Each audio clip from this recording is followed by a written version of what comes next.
ঠিক ছিল সামনের অগ্রাণেই 4 হাত এক করে দেওয়া হবে, কিন্তু তার আগেই ঘটে গেল অঘটন। অসময় চিরঘুমের দেশে চলে গেলেন প্রেমিকা। অধরা স্বপ্নকে শেষবারের মতো ছুঁয়ে দেখতে প্রেমিকার মৃতদেহে সিঁদুর পরিয়ে বিয়ে করলেন শোকাহত প্রেমিক। আর চোখে জল নিয়েই বৌদির মুখাগ্নি করলেন মৃতার দেওর। ঘটনাটি হাওড়ার সাঁকরাইলের মানিকপুর গ্রাম পঞ্চায়েতের 4 বাম্পার এলাকার মৌলি মণ্ডলের সঙ্গে প্রায় 8 বছরের প্রেমের সম্পর্ক ছিল সাঁকরাইলের হাওয়াপোতা এলাকার বাসিন্দা সাগর বারিকের। দুই পরিবারের পক্ষ থেকেই চলছিল 4 হাত এক করার প্রস্তুতি। এর মধ্যেই 2023 সালে মৌলির স্তন ক্যান্সার ধরা পড়ে। কলকাতার এসএসকেএম হাসপাতালে তার চিকিৎসা শুরু হয়। একাধিক কেমো দেওয়ার পর 2024 সালের অগস্ট মাসে একটি অস্ত্রোপচার করেন চিকিৎসক। তারপর রেডিওথেরাপি প্রয়োগ করার পর ধীরে ধীরে সুস্থ হয়ে উঠেছিলেন মৌলি। এরপর দুই পরিবারের থেকেও ঠিক হয় অগ্রাণেই দুজনের বিয়ে দেওয়া হবে। সেই মতো তোড়জোড়ও শুরু হয়। দিন কয়েক আগে আচমকায় চিকেন পক্সে আক্রান্ত হন মৌলি। তারপর থেকেই তার অবস্থার ক্রমশ অবনতি হয়। চিকিৎসাতেও সাড়া দেননি। বৃহস্পতিবার গভীর রাতে লড়াই থামে মৌলির।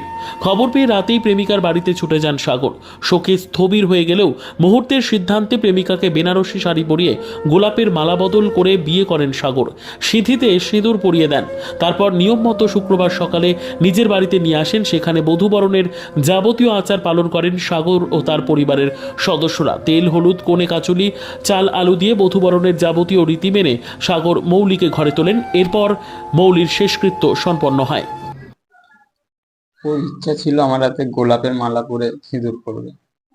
গোলাপের মালা পরাটাই ওর ইচ্ছা ছিল। যে ও আমাকে আগে বলতো যে বিয়েতে আমি গোলাপের মালা ছাড়া রজনীগন্ধা মালাতে বিয়ে করবো না, তুমি আমার জন্য গোলাপের মালাই আনো। আর যখন ও চলে গেল তখন আমি যে থাকতে পারিনি, নিজে কি করব সেটাই বুঝতে পারছি না।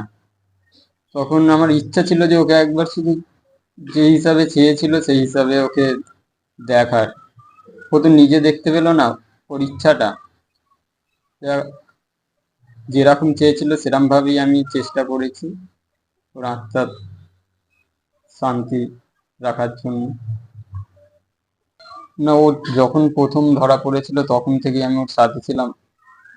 যখন 1 বছর আগে যখন প্রথম ধরা পড়েছিল, প্রথম ও আমাকেই বলেছিল ব্যাপারটা যে এই হয়েছে। তখন আমি ওর মাকে ফোন করে বলেছিলাম, ওর মাকে বলেও নি ভয়। তখন আমি ফোন করে বলেছিলাম যে এরকম একটা ব্যাপার হয়েছে, একটু ডাক্তার দেখাতে। তখন প্রথম ডাক্তার ওর মা দেখাতে নিয়ে গেছিল। রিপোর্ট ফিপোর্ট করা হলো, পিজিতে যেতে বলেছিল। আমি ওকে পুরো ডাক্তারখানায় নিয়ে যেতাম, বেশিরভাগটাই তখন আমি নিয়ে যেতাম।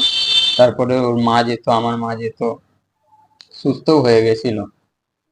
আমরা জানতাম যে সুস্থ হয়ে দুজনে আবার একসাথে বিবাহিত জীবনটা কাটাবো। সেটাও হয়েছিল। সুস্থ হওয়ার পরেও আমি অনেকবার বাড়িতে এনেছি, তারকেশ্বরে পুজোও দিয়ে এসে গেছি।